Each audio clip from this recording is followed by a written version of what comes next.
Olá viva, estamos de volta com o Vai Dar Uma Curva. Esta semana viemos até Castro Laboreiro.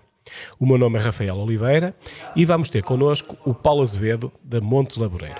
Vamos ficar a conhecer um bocadinho melhor este destino e principalmente esta empresa de animação turística. O programa vai se dedicar hoje a estas empresas, às empresas de animação turística, que tornam as nossas experiências turísticas muito melhores e com melhor qualidade quando visitamos um destino. Vamos ficar a conhecer qual é que é o verdadeiro motivo de haver uma empresa de animação turística e o que é que podemos fazer com estas empresas. Olá Paulo. Olá Rafael, bem-vindo. Muito obrigado por nos receberes neste belo espaço, também é teu. Também é teu, que é o Mirador do Castelo. Sim. Um restaurante com uma vista fabulosa. Eu aqui ponho só um parênteses. O restaurante é mais dos meus pais. Eles é cá há 30 anos, né? Agora estou mais à frente, mas eles há 30 anos que decidiram vir para cá investir. Portanto, essa parte eu ainda deixo com eles. Os teus pais ainda se dedicam aqui ao restaurante? Sim, ainda trabalham. Sim. A minha mãe ainda é quase eu diria que a pessoa mais importante do estabelecimento, porque é a cozinha, lá que está toda a alma. E meu pai também, que neste momento tem umas funções fundamentais, que é a parte de tudo que são compras, também passa por ele, que tem a ver com a qualidade do produto. Isso também é fundamental. Portanto, sem essas duas pessoas, basicamente o restaurante não teria o sucesso que tem. Pois é, a alma do restaurante. Claro. Vamos abrir aqui um parênteses e falar um bocadinho mais sobre o restaurante, embora que daqui a pouco a nossa sugestão vai ser este restaurante, claro. Diz-me uma coisa, que tipo de gastronomia, assim de uma forma muito breve, nós podemos encontrar aqui? Olha, eu acho que qualquer restaurante que fique num destino como Castro Laboreiro de montanha, não lhe resta outra opção a não apostar, e muito bem, pelos produtos locais, pela gastronomia local, tradicional, porque as pessoas que vêm a este tipo de destinos querem provar aquilo que se faz de melhor. Começando pelo fumeiro, pelos vinhos alvarinhos, e depois as carnes aqui da região, a cachena, a barrosá. Nós, quando falamos de região, também envolvemos todo o Parque Nacional Peneda Gerês, porque quem visita Sim, nós estamos incrustados no Parque Nacional não é? Peneda Gerês, não é? Portanto, a barrosá, a cachena, o cabrito, e depois o bacalhau com broa, sobretudo pela forma de preparação, e o bacalhau tem que estar na emenda, porque nós, além dos turistas, os restaurantes vivem muito dos visitantes, sobretudo da vizinha Espanha. Nós estamos numa zona de raia e é indiscutivelmente, temos que ter o bacalhau como aposta. Portanto, diria que, sem inventar muito, a qualidade dos produtos fazem com que realmente as pessoas procurem este tipo de restaurante. Então toda a tua aventura a nível empresarial começa no restaurante. Sim. É interessante nós percebermos esta dinâmica, até porque para percebermos melhor qual é que é o trabalho que uma empresa de animação turística faz hoje, Claro. não é? Porque há uns anos atrás o nosso território tinha pouco para oferecer além da gastronomia, que tem este grande valor, mas tinha pouco para oferecer além da gastronomia. Como é que surge aqui a ideia de criar a Montes Laboreiro? Olha, eu acho que, só fazendo parênteses, acho que a animação turística, que eu não gosto muito deste nome, mas acho que tem um papel fundamental no crescimento do turismo a nível nacional. Aliás, o Porto é o exemplo claro de como um destino pode ser sustentável e pode crescer com uma oferta maior em termos de atividades. O Parque Nacional Peneda Gerês também.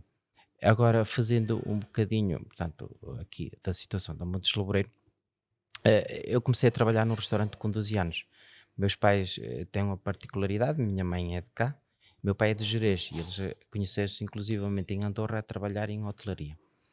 E, a ideia era abrir um restaurante no Gerês, mas depois meu pai ficou encantado, sabes que as mulheres têm mais opção que os homens, e acabou por o trazer para cá, e muito bem, e acabámos por abrir cá o restaurante faz 30 anos. Do Gerês, nós temos que explicar melhor isto, porque nós estamos no Gerês mesmo, no parque. Não é? Sim, quando eu digo Gerês, Vila do Gerês. Vila do Gerês, exatamente. Aliás, o erro é precisamente quando falam do Parque Nacional, não dizer que é Parque Nacional Peneda Gerês e falar muito de Gerês, porque acaba por as pessoas já acabar por ficar, muitas vezes são enganadas.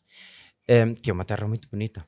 Sim, todo o Gerês é. Exatamente. Mas ele acaba por investir cá e há 30 anos, fez agora em julho 30 anos, e eu acabei portanto, eu estive cá, eu fui criado com meus avós até aos 8 anos, depois acabei por ir para Andorra fazer o 5º e 6º ano, depois acabei por voltar e acabei por deixar de estudar com 12 anos e começar a trabalhar com eles.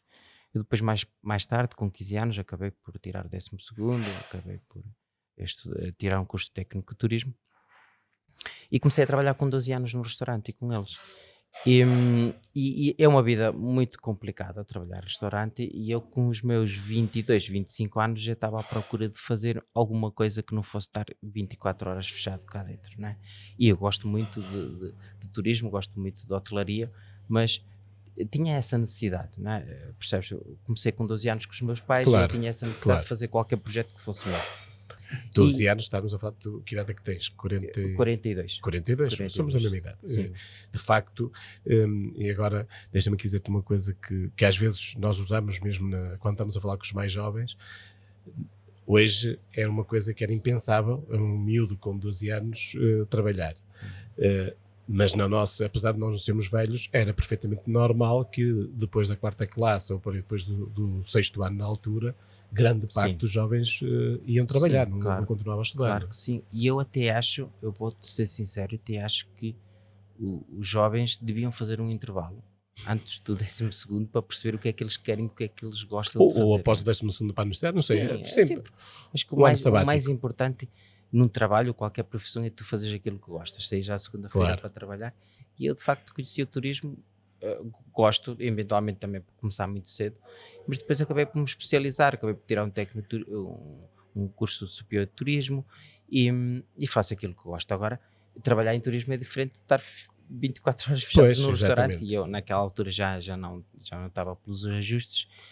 E comecei, portanto, eu sou filho único, obviamente que isto é da família, e acabei por procurar algo dentro do sector, mas que não me deixasse totalmente Dá-se desligado aqui uma do restaurante. liberdade, não é? Exatamente, uma liberdade, mas que ficasse focado também naquilo que é o património da família. E aí surge a Montes Laboreiro. A Montes, eu costumo contar isso, a Montes de Laboreiro surge é uma oportunidade que na altura era uma necessidade, sobretudo aqui na região. A Montes Laboreiro é a primeira empresa de animação aqui de Castro Laboreiro, e surge porque eu, durante 2 anos, estive sempre, o que é que eu posso fazer? E derivados dos turistas, as perguntas eram sempre as mesmas: o que é que nós podemos fazer? O que é que nós podemos visitar? E as respostas eram sempre as mesmas: o castelo, as pontes, os moinhos. E houve uma altura, estamos a falar mais ou menos de, portanto, há 10 anos, 8 10 anos, houve uma altura que essas respostas já não eram suficientes. E as pessoas procuravam algo mais ativo. Acho que é aí que o turismo também dá um salto. Sim, porque depois o Castro Laboreiro fica relativamente longe, não é? Exatamente, sim. Eh, e ainda bem, porque assim fica mais protegido. Hum. Chegarmos cá e depois não termos mais nada para fazer, depois também começava a ficar Sim, curto, as pessoas provavelmente, não é? naquela altura estavam mais ativas, não é? Elas vinham cá para conhecer mesmo, não é? Até então, eventualmente, com um bom hotel satisfazia a necessidade, mas há 10 anos atrás elas precisavam ser mais ativas, conhecer a região de outra forma, e é aí que surge a possibilidade da Montes Loureiros. Portanto, eu pensei, bem, poderá estar aqui uma oportunidade.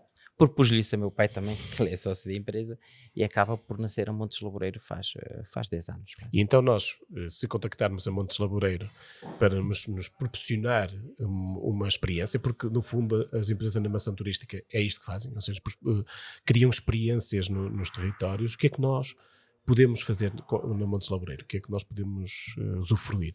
Muito bem, nós temos uma série de leque de atividades. Antes de entrar nas atividades, eu queria também, que também foi, na altura, foi uma dificuldade atrair pessoas para cá só para fazer atividades, porque nós estamos, em termos de Parque Nacional Peneda Gerês, seremos o segundo município onde as deslocações são mais difíceis, né? Estamos a pensar em público de Braga, Porto, Lisboa. E logo que começamos com o projeto Montes Loureiro a criar experiências, atividades, tivemos a necessidade também de juntar ao pacote alojamento. Pelo facto de nós também temos quartos aqui no alojamento local, e na altura acabamos por ficar também a explorar o parque de campismo de Lamas de Mouro. Temos lá bangalôs e temos uma série de alojamentos, casas rurais, aqui em Castro Lobreiro, que nos permitia não vender só a experiência, mas vender o que nós chamávamos na altura a escapadinha, que são 2 noites de alojamento com uma atividade no dia. E é aí que de facto a Montes Laboreiro começa a ganhar mercado e a ganhar nome no mercado, porque sempre fomos procurados não só pela atividade no início, mas pelo programa de 2 noites mais uma atividade Programas mais mais completos, não é? completos. Claro que agora fomos evoluindo, continuamos a ser procurados pelos programas, mas agora somos muito procurados só pelas atividades para quem está aqui a visitar o Parque Nacional Peneda Gerês. E das atividades que tens, quais são aquelas que... Primeiro, quais são as joias da coroa? Ou seja, tens uma série de atividades, o rafting, Não o fazemos canyoning, rafting. não é rafting, Não, canyoning, canyoning, sim. a Arborismo, canoagem, sim, arborismo, sim. etc.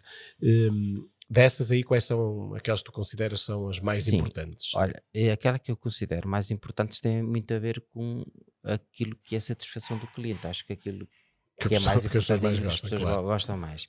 É sem dúvida o canyoning. E é sem dúvida porque, fazendo aqui um, eh, um parênteses com o restaurante, as pessoas que vêm a um determinado sítio também é para conhecer a região, da mesma maneira que vêm ao restaurante para provar produtos regionais, nas atividades vêm aqui para conhecer um pedaço da região que eventualmente não conheciam se não fosse a atividade. E daí é que entra o Caniano, porque nós aqui em Castro Laboreiro temos o Rio Laboreiro, o Rio Barzela, que são rios fantásticos, com uma grande, em termos de fauna e flora, eh, e, e as pessoas permitem-lhe conhecer um pedaço do rio, conhecer-lhe um pedaço da região que de outra forma não poderiam Para quem não fazê-lo. sabe o que é canyoning, o que é? Canyoning, o que é canyoning? Canyoning é basicamente fazer um percurso dentro do rio, com técnicas de cordas, técnicas que vêm do alpinismo, que vai basicamente fazer escalada, rapel, saltos, escorregas. Portanto, basicamente é fazer um percurso dentro do rio, ultrapassando todos os obstáculos que esse mesmo percurso nos coloca. E nessa perspectiva nós costumamos dizer que somos sortudos, porque temos aqui a possibilidade, num raio de poucos quilómetros, poder ter 5 percursos com 5 níveis de dificuldades muito diferentes e, sobretudo, ter o nosso percurso estrela que fica junto ao nosso centro de canyoning. É importante especificar também que nós temos um centro de canyoning certificado internacionalmente pela ICOPRO. Investimos muito na formação, na especialização. Os guias são a alma da nossa empresa. E temos também a felicidade de termos um percurso de canyoning de nível que nós consideramos nível zero. Crianças de 6 anos já podem fazer atividades. Eu ia te perguntar isso mesmo, a partir de que idade é que nós A partir podemos... dos 6 anos. 6 anos, Eh, ou seja, a pode vir dificuldade em família, ou pode ser uma Sim, família fazer canyoning. a grande versatilidade desse percurso é que os obstáculos são contornáveis. Quando estamos num grupo, numa família, normalmente com pais, crianças, a partir dos 6 anos, permite que as crianças possam ou não fazer um obstáculo, os pais possam ou não fazer um obstáculo, mas eles podem fazer o percurso tudo em conjunto. Normalmente as crianças fazem os obstáculos, os pais não. Associado ao canyoning, porque vocês têm uma série que outro, se eu te pedisse, fazem aqui uma proposta para este fim de semana ficar com os miúdos a Castro Laboreiro, o que é que tu propunhas? Olha, nós temos várias atividades. Nós dividimos as atividades em 2 núcleos muito importantes: atividades de verão, atividades de inverno. Atividades de verão, apostamos muito nas atividades aquáticas, com o canyoning, nossa estrela. Depois temos o snorkeling, a canoagem, Snorkeling? o O que é que é? snorkeling. Basicamente, snorkeling é fazer mergulho. São máscaras que não têm oxigênio, são máscaras que nos permitem submergir durante 1, 2, 3 minutos, e basicamente o que nós fazemos é em lagoas que permite às pessoas também conhecer as lagoas de uma forma diferente, a flora e a fauna, mais uma vez, a truta. Portanto, permite ter eu diria, quase um workshop de mergulho, né? Essas são as atividades de verão. E depois temos as atividades de inverno, e aí tivemos também que nos reinventar, e o Covid também ajudou muito, portanto, que é basicamente nós apostarmos numa linha muito clara, que é experiências locais, desde um dia com agricultor, um dia com pastor, workshop de pão castrejo, mel, portanto, tudo o que leva as pessoas a conhecer produtos de cada região e a conviver sobretudo com a população local, que também é uma forte componente para quem visita a Castro Laboreiro. Um dos problemas que o turismo enfrenta sempre é a questão da sazonalidade e depois também a questão da permanência mais prolongada nesse mesmo destino. É sempre os grandes objetivos estratégicos do turismo passa sempre por aí. Quando nós nos deslocamos a um sítio destes, tão longe, mas com esta oferta tão alargada, à partida, a parte da pernoita mais prolongada está salvaguardada, não é? Porque é mais fácil virmos 2 ou 3 dias, depois temos uma série de atividades, como é que estiveste a dizer, e fica garantida essa parte. Depois temos a questão da sazonalidade. Tu estavas a falar aí muito bem que tens pensado essas opções para verão e opções para inverno. Notas que o território já está mais disponível ou tem esta parte do inverno mais trabalhada, ou ainda há muito a fazer Há muito a fazer. Aqui a questão da sazonalidade e a permanência média são duas coisas bem diferentes.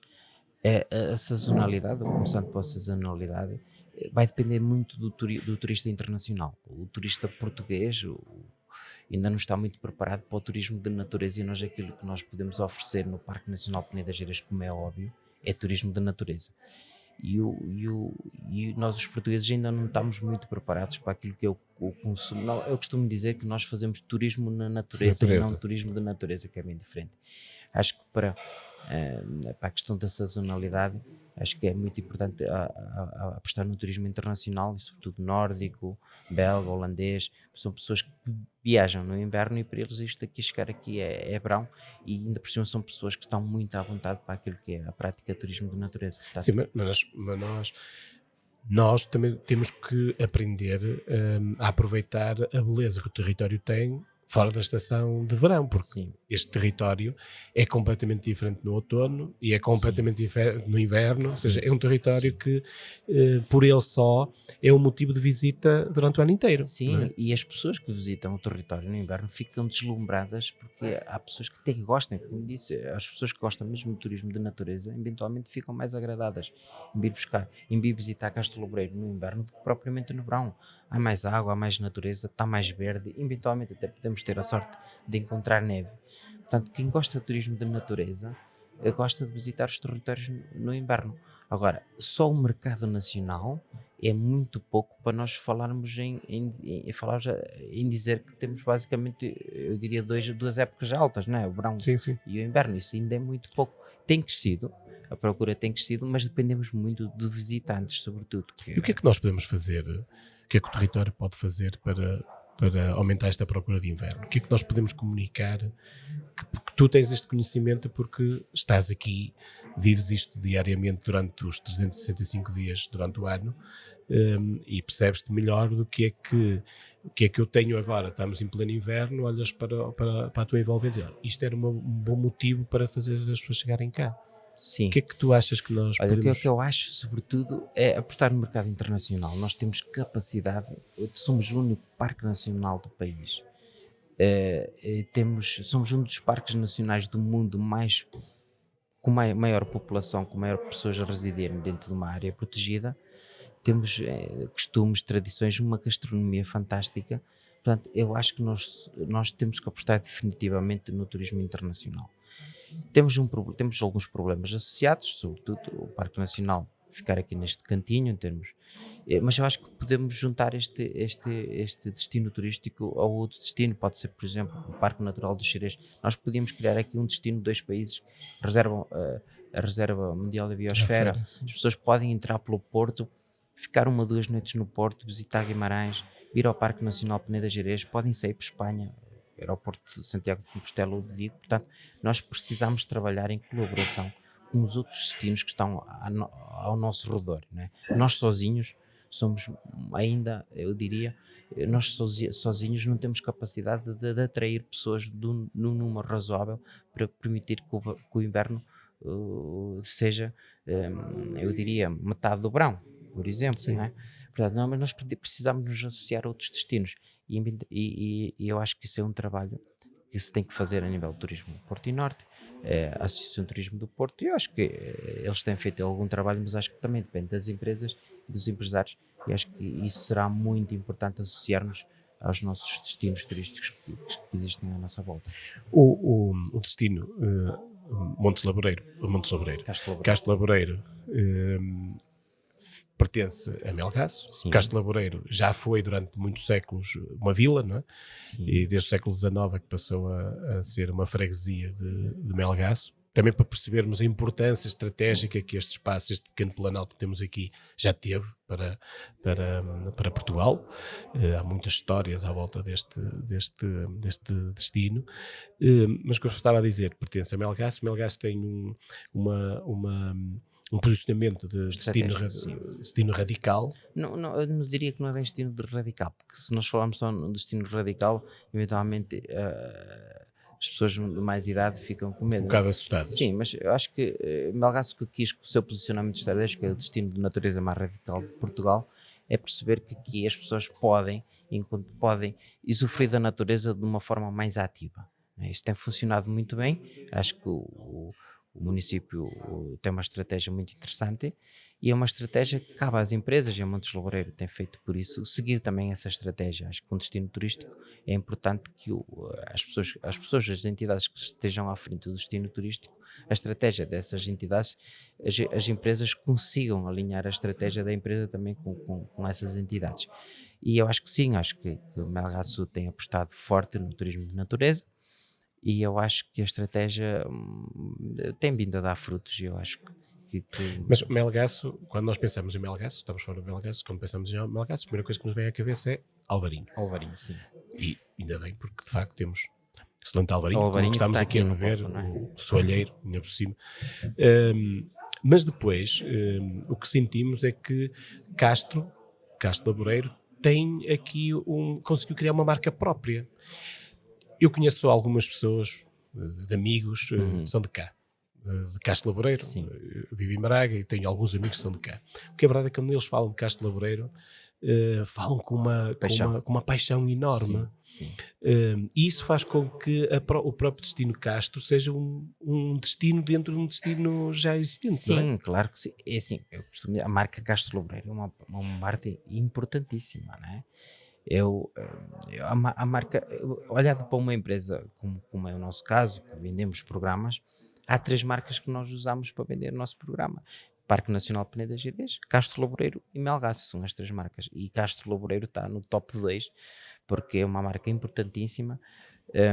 Costumes, tradição, uma zona esplêndida, ainda por cima com o cão de Castro Laboreiro. Portanto, tudo isso faz com que Castro Laboreiro tenha um nome de mercado já. Estamos a falar que é uma raça que é das duas mais antigas da Península Ibérica, não é? Sim. E nós vemos facilmente. Facilmente, sim. E a história, o Castro Laboreiro tem uma das maiores necrópolis megalíticas da Península Ibérica. Tem uma extensão, pontes romanas, castelo, uma tradição que eu diria que é para um lugar que pertence ao Concelho de Melgaço, obviamente que sim.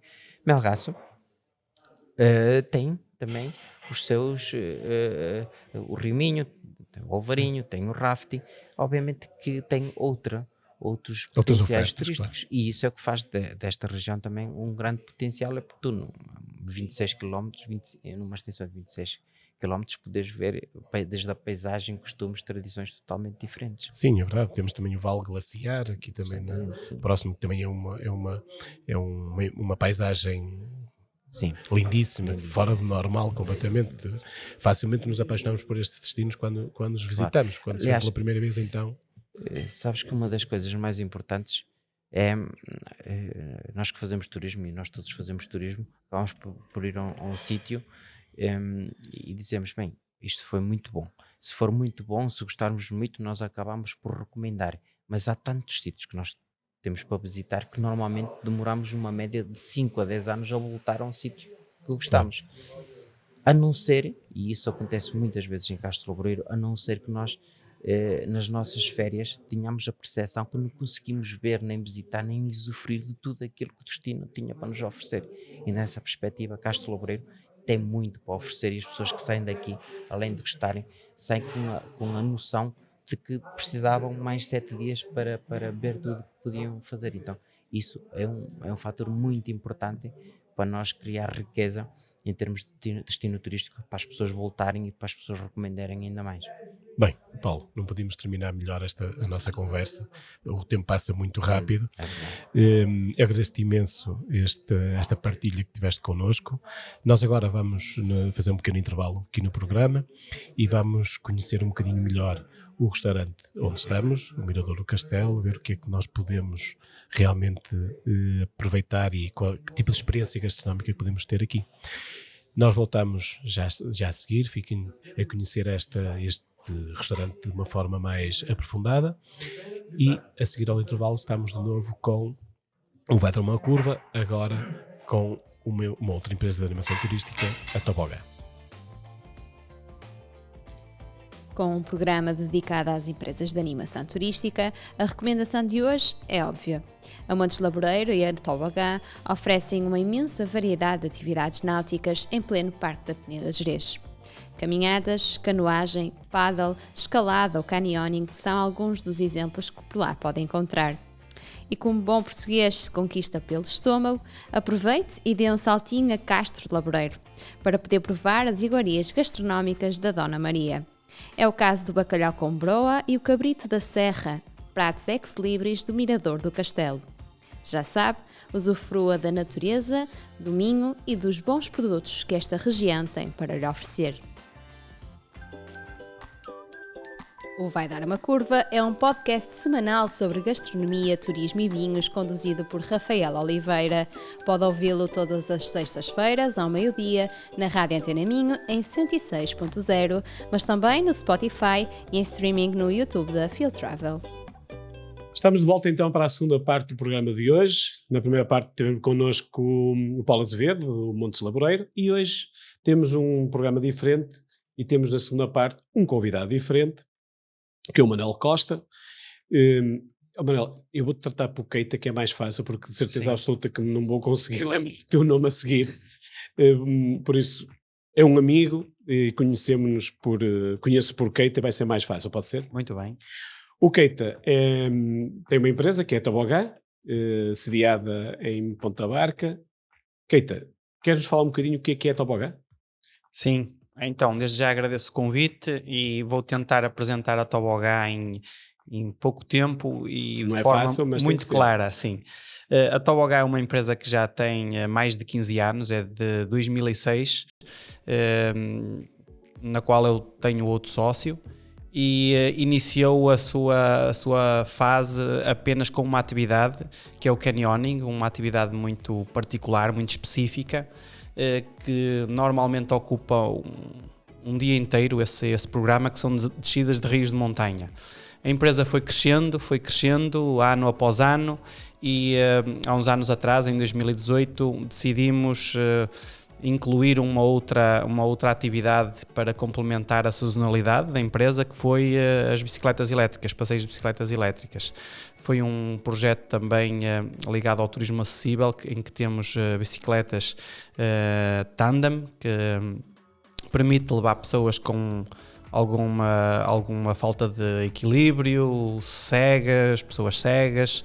Temos também uma bicicleta trike, que também dá para pessoas com algumas limitações, e também o stand-up paddle, que funciona mais ali junto à nossa base, que é a nossa sede em Ponta Barca, e mesmo em frente à barragem de Tovedo, e por norma funciona mais nessa área, nesse plano de água que é a barragem de Tovedo. E pronto, basicamente a história da Tobogã é isto. Começou por ser especializada apenas numa atividade e agora, na verdade, faz três atividades. Então vamos conhecer um bocadinho melhor cada uma delas. O canyoning, para quem não conhece, parece algo assim mais perigoso, mas na verdade não é bem assim. Sim, na verdade não é bem assim. Primeiro, o que é canyoning? Vamos tentar explicar qual é que é a experiência de se fazer canyoning. Sim, exatamente. O canyoning, de facto, é uma atividade de desporto de natureza que muitas pessoas não conhecem. Na verdade, nos últimos anos ela tem vindo a ser cada vez mais conhecida. Mesmo nas nossas ilhas é um produto que é muito vendido, é mesmo muito frequente os turistas comprarem esta atividade, e mesmo aqui também no norte do país também. Portanto, é uma atividade de desporto de natureza em que as pessoas são equipadas devidamente com fatos de neoprene, com capacetes, botas específicas, um arnês, e descemos um curso de água, um rio de montanha, que normalmente o caudal é muito baixo, ainda por cima isto é feito mais no verão, portanto o caudal é mesmo muito baixo, e em que normalmente o desnível é acentuado. Portanto, são cursos de água que não são navegáveis. Muitas vezes as pessoas perguntam pelas canoas, mas não há canoas. Nós vamos caminhando no leito... Não é esta a experiência das Exatamente. Canoas. Nós vamos caminhando pelo leito do rio, de pedra em pedra, e e normalmente vão aparecendo obstáculos que costuma ser as partes mais interessantes da atividade, como lagoas, cascatas, escorregas naturais, e nós vamos ultrapassando esses obstáculos com técnicas específicas e recorrendo a equipamentos específicos, o que torna, obviamente, o risco muito controlado, muito aceitável de se correr, porque vamos preparados e com um guia que foi preparado para o efeito, conhece os riscos todos, conhece as formas adequadas de os ultrapassar, portanto, acaba por, podemos dizer que pode ser um desporto com alguns perigos, mas pode-se praticá-lo não correndo muitos riscos, se estivermos devidamente equipados e devidamente acompanhados por um guia. Keita, nós quando vemos as imagens espetaculares, e vocês têm alguns vídeos também que aparecem, que quando chega a uma lagoa as pessoas saltam para dentro da água, para quem quer fazer a primeira vez aquilo parece que assusta um bocado, mas na realidade o canyoning não é o salto, é a descida de forma controlada, é isso? Exatamente, controlada e progressiva, através de cordas. Não? Exatamente, normalmente, primeiro de tudo, existem percursos de vários níveis de dificuldade e quando alguém nos contacta para fazer um canyoning, nós tentamos perceber se a pessoa já tem experiência prévia ou não. Na esmagadora maioria dos casos começa por um percurso que tem ali alguma margem de manobra para nós, para o tornar muito fácil ou médio, digamos assim. Difícil não, difícil, nunca levamos um canyon muito difícil, uma pessoa que não conhecemos. E depois dentro desse percurso nós vamos jogando com o nível de dificuldade de acordo com a disponibilidade da pessoa e conforto da pessoa. Por exemplo, nenhum salto é obrigatório, todos os saltos são opcionais. A pessoa que se não quiser saltar tem a hipótese de contornar o obstáculo ou nós colocamos uma corda para ser descida. Nós costumamos mesmo dizer que a pessoa tem sempre direito de dizer não, dentro de um determinado limite, porque nós temos que descer, mas há sempre 3, 4, 5 formas de descer, alternativas para descer. Normalmente as pessoas às vezes chegam com um bocado de receio e depois é quase que unânime que afinal superaram as expectativas a todos os níveis e que não foi nada difícil de descer porque precisamente nós conseguimos aferir o nível de dificuldade à pessoa. Há uma idade mínima para fazermos canyoning? A idade mínima, nós temos a idade mínima no nosso site, mas não é tão idade mínima, é mais peso e altura, porque está relacionada com os equipamentos que nós temos. Nós temos fatos de neoprene desde os 6 anos até ao 3XL, por exemplo, e então se a criança for abaixo do peso e da altura, nós não temos equipamento para ela. Eu diria que entre os 6 e 7 anos já não há problema em a criança fazer, desde que seja em bom tempo. Ou seja, não é aconselhável levar crianças de tão tenra idade num início ou fim de época em que a água está mais fria, enquanto que no verão, com o fato de neoprene, a água por vezes está a 22, 23 graus. Normalmente as pessoas ficam surpreendidas como é que um rio de montanha tem água a essa temperatura, mas isso acontece porque o caudal é muito reduzido e o sol vai aquecendo as rochas. A nossa zona de operação é maioritariamente no Parque Nacional, em que a rocha é granito e então aquilo absorve muito a temperatura e a água fica muito confortável. Então as crianças normalmente adoram. E o nível de nadar? As pessoas têm que saber mesmo nadar ou isso? Também não têm que saber nadar quando se faz um canyon de dificuldade média-baixa. Os fatos por si só flutuam. Obviamente são feitas perguntas ao grupo no início do briefing para percebermos como é que é o grupo que nós vamos guiar, e uma delas é se a pessoa sabe nadar ou não. Não é limitativo, eu diria que todos os dias levamos pessoas que não sabem nadar e normalmente essas pessoas na primeira lagoa com uma profundidade muito, muito baixa, sei lá, 1 metro, nós treinamos as pessoas como é que vamos ultrapassar as lagoas com mais profundidade, que normalmente é numa posição deitada, a flutuar, com a cara voltada para cima, e é extremamente fácil e confortável. As pessoas confiam logo, em 5 segundos apercebem-se logo que não será problema o facto de não saber nadar. As lagoas, estavas a falar que tens lagoas de 1 metro, e depois delas vão aumentando a profundidade? Como é que... Sim, ao longo do percurso, cada percurso tem as suas particularidades, mas normalmente os percursos que nós fazemos no parque, uma das características é que tem lagoas grandes e profundas, todas elas transparentes. A esmagadora maioria das lagoas do parque são muito transparentes, nós conseguimos sempre ver o fundo, isso torna uma beleza ainda crescida, exatamente. E por vezes encontramos lagoas com 1 metro, outras vezes com 2 metros, 3, 4. Eu diria que as lagoas mais fundas normalmente andam entre os 3 e os 4 metros, mas por vezes existem percursos que têm lagoas com 10 e 12 metros de profundidade. E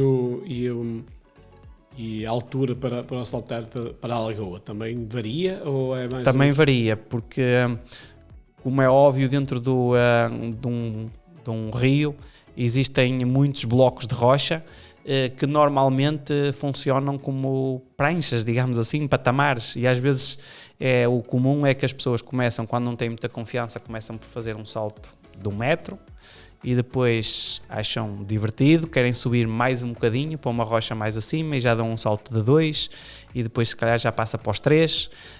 Eu diria que até aos 4, 5 metros, como temos um fato de neoprene, as lagoas são profundas. Quando nós permitimos que a pessoa salte para a lagoa, é porque de facto tem profundidade suficiente, e as pessoas começam a perceber que com o fato de neoprene ainda é uma proteção acrescida. Vamos supor que a pessoa caiu, os saltos são sempre de pé, convém referenciar que não há aqui saltos mergulho, nem mortais, nem de cabeça, nem nada disso, até porque vamos de capacete e não convém saltar de capacete, e porque é sempre um risco mais acrescido. Então os saltos são sempre de pé. Vamos supor que a pessoa caiu numa posição meia lateral, quando fazemos ali o salto para a piscina e caímos meio lateral, ainda ficamos com a pele assim meio avermelhada, não é? Mas aqui isso não acontece porque temos um fato que é de 5 mm, os nossos fatos são de 5 mm, que nos protege bastante contra isso, contra a temperatura, e até quando vamos a caminhar e possivelmente raspamos numa pedra ou escorregamos, portanto o fato é uma proteção a quase todos os níveis. A experiência de canyoning é de quê? De uma manhã, uma tarde? Normalmente é uma experiência que eu diria que não é o dia inteiro, mas ocupa o dia inteiro. Porquê? As pessoas chegam lá por volta das 9h30 ou 10 horas, dependendo às vezes do grupo, dependendo se nós temos muitos grupos ou poucos grupos. Na época alta normalmente temos sempre vários grupos e cada um tem uma janela para entrar, mas a história de um dia de canyon é basicamente esta. As pessoas chegam lá, vamos supor que é às 9h30, o guia recebe o grupo, dá-lhes um briefing em que explica, um briefing inicial, em que explica como é que o dia vai acontecer. E acontece mais ou menos assim: depois do briefing eles entregam um equipamento, o equipamento completo, a pessoa não só tem um fato de banho para deixar por baixo do fato de neoprene, depois ele entrega o equipamento todo, meias de neoprene, fato de neoprene, botas específicas, e quando está todo equipado, já mesmo na entrada do canyon, ele entrega um capacete e um arnês, capacete para proteção, e o arnês para nos ajudar a ultrapassar os obstáculos com corda. Começamos o canyoning com um briefing mais técnico, em que o guia passa umas regras importantes para reduzir ainda mais os riscos, para que tudo corra dentro do planeado, e normalmente passamos 3 horas dentro do canyoning. Quando começamos o canyoning, o dia já começou há mais de 1 hora, porque chegar à base, fazer o briefing, entregar o equipamento, fazer um pequeno transfer do nosso centro até ao início do canyon, que é 10 minutos mais ou menos, mas tudo isso leva o seu tempo. Então eu diria que quando começamos a descer o canyon já são mais ou menos 11 horas. Então quando terminamos o canyon há de ser às vezes 2h30, quando o tempo está muito agradável, as pessoas querem ficar mais tempo na água, tirar fotografias, repetir saltos, mergulhos. Então 2h30 termina a atividade.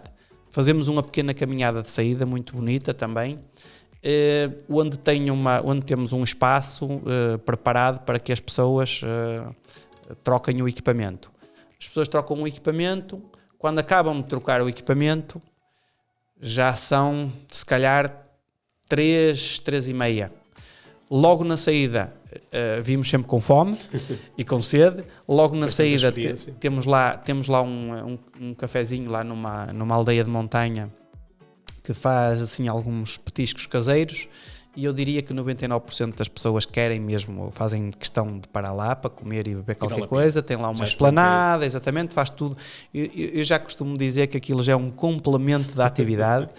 E ficam lá, portanto, a fazer um almoço tardio, digamos assim.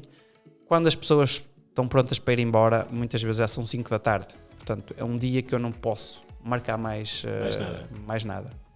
Praticamente um dia então de atividade. Que género de clientes é que mais procuram este tipo de atividades?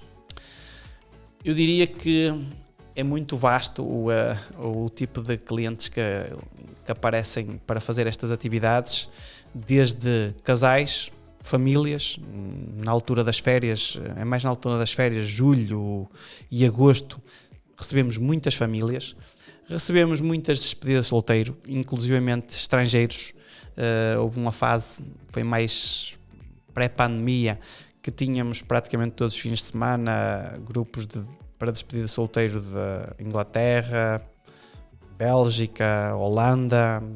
Portanto, passavam um fim de semana cá, o grupo de amigos, em que num dos dias faziam uma atividade connosco. Portanto, isso também acontecia com muita frequência. Essas atividades, estás a falar vindos desses países, não é só na época alta, distribui-se mais durante o resto do ano, não? Normalmente, despedidas de solteiro era muito frequente trabalhar no início da época, começava ali logo em março, até... Nesta altura? Junho, não ia mais ou menos até junho. Mas começava assim nesta altura? Começava nesta altura, sim, começava nesta altura. E depois também existem grupos de amigos, existem colegas de trabalho, empresas que promovem dias de atividades deste género. Aparecem pessoas crianças desde os 7 anos, às vezes até aos 60 e muitos. Sendo que a faixa etária mais comum, eu diria que anda entre os 30 e os 45. Esta forma de relacionar-nos com a natureza tem vindo a crescer nos últimos anos, ou seja, a procura por estes esportes mais de natureza, onde nos embrenhamos mesmo com a natureza. Sentes que tem aumentado a procura, não só pela atividade, mas também pela esta relação com a natureza? Sim, sem dúvida nenhuma. Nós, ao longo desta história de mais de 15 anos da empresa, praticamente todos os anos aumentámos o número de pessoas que nos visitaram para fazer atividades connosco. O canyoning, especialmente, notamos que cada vez mais é conhecido pelas pessoas.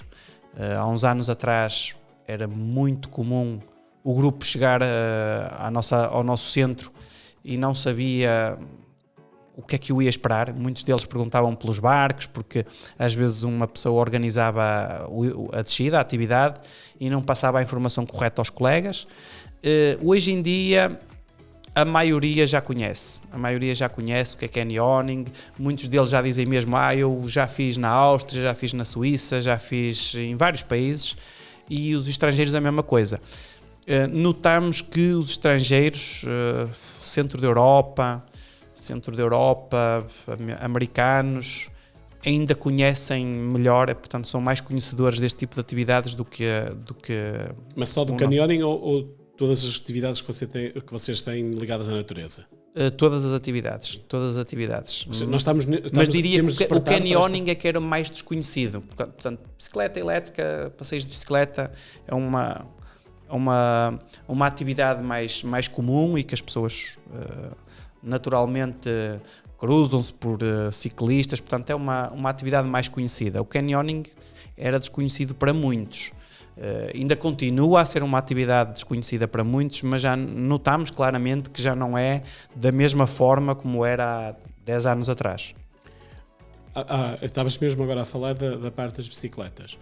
Apesar de ser algo comum, como estavas a dizer, a forma, as bicicletas que vocês têm para visita ao território, para explorar o território, são as bicicletas elétricas. Há uma grande diferença de fazer os percursos em bicicletas elétricas em relação às outras mais comuns? Sim, há uma diferença enormíssima. Eu acho que faz toda a diferença. Toda a diferença porque nós estamos numa área muito acidentada e que naturalmente a nossa atividade é direcionada para o turista, não é para o atleta. Atenção, há que fazer aqui assim esta distinção. Claro. E como é óbvio, quando as pessoas não são atletas, se lhe entregam uma bicicleta para a mão que não seja elétrica e vamos visitar um miradouro que tem no topo daquela serra, daquela colina, quando for a meio, já tem vontade de voltar para trás e pousar a bicicleta. Aproveitar a descida. Vai gastar imenso tempo e vai se cansar muito e se calhar não chega lá. Com a bicicleta elétrica, desfruta para cima e para baixo e em vez de atingir um cume, atinge 4 ou 5. Portanto, percorre uma área, eu diria, 4 vezes superior ao que percorreria se fosse numa bicicleta normal, com um esforço muito reduzido. Portanto, é doseado. Atenção que despendemos de energia na mesma, porque nós temos que pedalar. Isto não é uma moto, são bicicletas, temos que pedalar, mas como é óbvio, o nosso esforço está ali muito controlado, é muito mais moderado. Mas tens forma de aumentar o esforço, diminuir o esforço também? Tem. As nossas bicicletas são bicicletas já topo de gama, têm suspensão total, são bicicletas todo terreno, em que o motor tem 4 modos de ajuda. E o utilizador, obviamente, consoante a sua disponibilidade física, pode gerir esse esforço, desde o económico ao modo turbo, que é o modo que apoia mais a ajuda. Portanto, esse modo turbo, só para as pessoas terem uma ideia, ele multiplica a carga que nós pomos no pedal em 300%. Portanto, é uma ajuda bastante grande. Ultimamente tem-se visto muito a promoção deste método, desta forma de conhecer os territórios. E há uns tempos nós falávamos, noutras conversas que já tivemos imensas, e tu dizias que visitar um território como o nosso, montanhoso como ele é, em bicicleta é uma experiência completamente diferente de jeep ou de carro. Porquê? Porque é que achas que é diferente? Sim, eu não tenho dúvidas nenhumas. Eu sou um apaixonado pelo parque. As minhas primeiras incursões pelo parque era numa moto. Deixa-me só abrir aqui um parênteses. Quando tu referes a parque, é o Parque Nacional da Peneda de Gerês. Sim, Parque Nacional da Peneda de Gerês. Tu dizes ou Parque ou Parque Nacional, nunca dizes o nome completo. Peneda de Gerês. Só para termos a certeza do local. Exatamente. E então eu em tempos tinha uma moto daquelas de todo terreno e gostava de fazer passeios com a moto pelo parque, obviamente pelas estradas mais normais, digamos assim, porque há muitos espaços do parque que não podem passar veículos motorizados, não tem condições para passar um carro, e então eu agora comecei a percorrer o parque da bicicleta elétrica, vejo que de facto, na minha opinião, é o melhor meio para conhecer o parque. Porquê? A pé também é extraordinário, porque conseguimos passar também por locais que um carro não passa, e eu costumo dizer que os locais mais belos são aqueles que estão até longe das estradas, só que a pé tem tenho o grande problema que demora bastante tempo. E mais cansativo, provavelmente. E é mais cansativo. Com a bicicleta torna-se mais lúdico, portanto nós temos, obviamente cada um tem a sua opinião, que há pessoas que adoram andar a pé e é também sem dúvida uma boa forma, mas por exemplo, vou fazer aqui assim uma comparação. se calhar uma pessoa para atravessar o parque pela grande rota, a pé, se calhar vai demorar 19, 20 dias, pelo menos aquilo está dividido em 19 ou 20 etapas. E numa bicicleta nós conseguimos fazê-lo em 4. Estamos a falar de 200 km. É 200 km, não é exatamente pela mesma rota que fazemos quando vamos a pé, porque há muitas partes da grande rota que não são cicláveis, só que a rota que nós fazemos anda relativamente muito próxima da rota que se faz a pé. São na mesma 200 km, é muito parecido, e fazemos em 4 dias, sem nos cansarmos muito. Obviamente chegamos ao fim com as pernas assim já pesadas. Faz 50 km por dia. É mais ou menos 50 km por dia, com muito desnível, e passámos por locais extraordinários, que de outra forma, se calhar só mesmo a pé conseguiríamos passar lá, e a perspectiva de cima de uma bicicleta é melhor do que dentro de um carro. Nós temos uma visão quase 360, sim. É só virar a cara para um lado, virar para o outro, não temos nada entre nós e a paisagem, e sentir o vento, sentir os cheiros, por isso é que eu acho que, na minha opinião, conhecer esses locais numa bicicleta elétrica é realmente uma forma extraordinária. Tu estás a dar o exemplo de algo assim mais... mais agressivo, que é a travessia do Parque Nacional.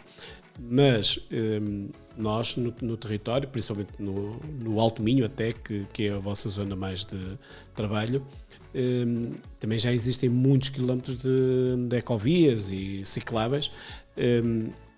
É também uma boa forma de percorrer essas ecovias de visita à bicicleta elétrica, ou é preferível as outras mesmo nessas opções mais tranquilas, no fundo? Sim, a bicicleta elétrica é sempre uma boa opção. De qualquer das formas, não há dúvida nenhuma que quando fazemos ecovias, e nós fazemos várias ecovias, normalmente quando são ecovias junto a rios, são sempre mais planas, e o efeito da bicicleta elétrica não é tão evidente, como é óbvio, mas há muitas pessoas que não têm uma grande preparação para andar de bicicleta, e o facto de ter uma bicicleta elétrica ajuda imenso.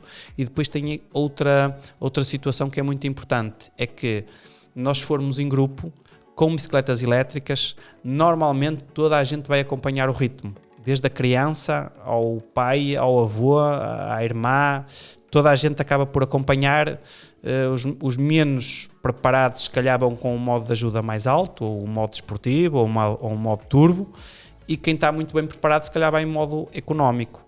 Enquanto que se formos com bicicletas tradicionais, às vezes os da frente têm que andar constantemente à espera dos de trás, e mesmo assim, no final do percurso, quem vem sempre mais atrás termina sempre muito cansado, e se calhar passou momentos de esforço que não foram muito agradáveis.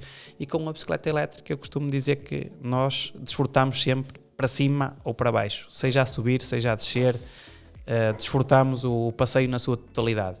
Fazemos também ecovias, há algumas ecovias mais ali próximas da nossa sede que nós fazemos com alguma frequência. Fazemos também caminhos de Santiago. Portanto, a bicicleta elétrica acaba por, como a nossa bicicleta é de todo terreno, acaba por ser multifacetada e acaba por fazer quase todo tipo de até para ir trabalhar, provavelmente começamos a usar a bicicleta elétrica e vamos mais confortáveis. Sim, já há muitas pessoas que o fazem. A bicicleta elétrica tem um apoio que tem uma pequena bateria para que haja essa ajuda a quem vai fazer a bicicleta. Quantos quilómetros consegues fazer com uma bateria nas vossas bicicletas? Portanto, as nossas baterias já são as baterias mais modernas. Este ano já saíram, acho que devido à pandemia ainda não estão a ser entregues com a rapidez que se pretendia, mas já saiu uma bateria ainda com mais capacidade. Mas as nossas já são baterias de grande capacidade, e depende muito do percurso que nós vamos fazer. Se é um percurso com muito relevo, muito acidentado, sobe e desce, ou se é mais plano, mas dentro do parque, que é um terreno muito acidentado, só para as pessoas terem uma noção, é um terreno que consome bastante bateria. Nós facilmente fazemos 60 km com aquela bateria. Obviamente temos que fazer alguma gestão. Não podemos andar o percurso todo no modo turbo, claro. Mas também não é necessário.